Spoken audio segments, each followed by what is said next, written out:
पिछले कुछ जो पेपर लीक की जो घटनाएं हुई उसके बाद से ऐसे कौन से अहम बदलाव है जो आपने किए हैं? अब पेपर लीक की जो घटनाएं हुई वो 2023 के बाद तो कोई नहीं हुई। 2023 में लास्ट हुई थी, शुरू के 23 के शुरू में। उस समय मैं नहीं था। और 2024 के बाद हमने बहुत सारी परीक्षा कराई।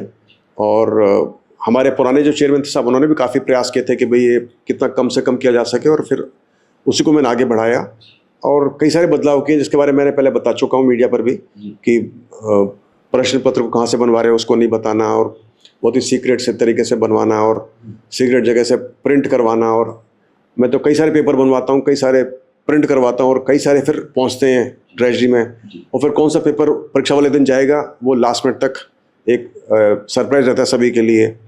और उसके बाद में फिर प्रश्न पत्र को ले जाने की जो कार्रवाई है, पूरा एसओपी उसको हमने बदलाव किया। और हमारा ये प्रयास है कि जितना हो सके सही स्कूलों के अंदर, सरकारी स्कूलों में या प्राइवेट स्कूल में जो जांच परख करके वहाँ पर जिला प्रशासन को निर्धारित करें तो वहाँ पर जांच हो। इसके अलावा हर सेंटर के ऊपर हमारी बायोमेट्रिक्स, फेस स्कैन, सीसीटीवी और कई सारी चीज़ें हमने लागू की हैं, जिसकी वजह से पेपर लीक करना और डमी कैंडिडेट का जाना या नकल करना, सब चीज़ों पर लगाम लगी है। और इसमें सभी का सहयोग रहा। एसओजी ने बहुत महत्वपूर्ण उन्होंने एक रोल अदा किया। उन्होंने बहुत से लोगों को पकड़ा, जिससे जो एक माफिया था पेपर लीक के ऊपर या दूसरी डमी के ऊपर या फर्जी डिग्रियों के ऊपर, उस पर काफ़ी हद तक लगाम लगी। हमने बहुत इन्वेस्टिगेशन की शुरू के अंदर 2023-24 में। मैंने बहुत इन्वेस्टिगेशन की और बहुत सारी रिपोर्ट्स बना के भेजी। 2 यूनिवर्सिटीज़ को हमने बंद कराने में अहम रोल निभाया।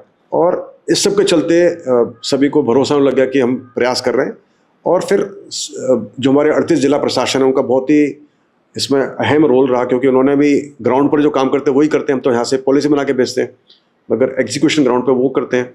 तो सभी जो शिक्षकगण होते हैं, पुलिस, हमारे जो सही कर्मी होते हैं, हमारे जो जो हमारे जिला प्रशासन के लोग होते हैं, उनका बहुत महत्वपूर्ण रोल रहा। और उससे भी ज़्यादा रोल रहा हमारे युवाओं का और मीडिया का, जिन्होंने इस तरह का एक माहौल बनाया। उन्होंने इस प्रकार से सभी को बताया कि आप यदि गलत काम करोगे तो आपके सलाखों के पीछे पहुंचोगे, अभी नहीं तो बाद में पहुंचोगे, आप 5 साल 10 साल बाद भी पहुंच सकते हो। तो शायद युवाओं ने भी इस बात पर गौर किया और उनके माता पिताओं ने भी गौर किया, और सभी ने फिर एक ऐसा प्रण किया कि हम गलत काम नहीं करेंगे। तो ये पूरा बदलाव एक टीम एफर्ट था। उसमें मीडिया भी शामिल था, युवा भी शामिल थे, जिला प्रशासन, सभी विभाग और कर्मचारी चयन बोर्ड, आरपीएससी, सभी ने ऐसे मिलजुल को काम किया। तो मुझे लग रहा है कि सभी का एक कलेक्टिव एफर्ट था, जिसकी वजह से अभी पेपर लीक नहीं होते हैं।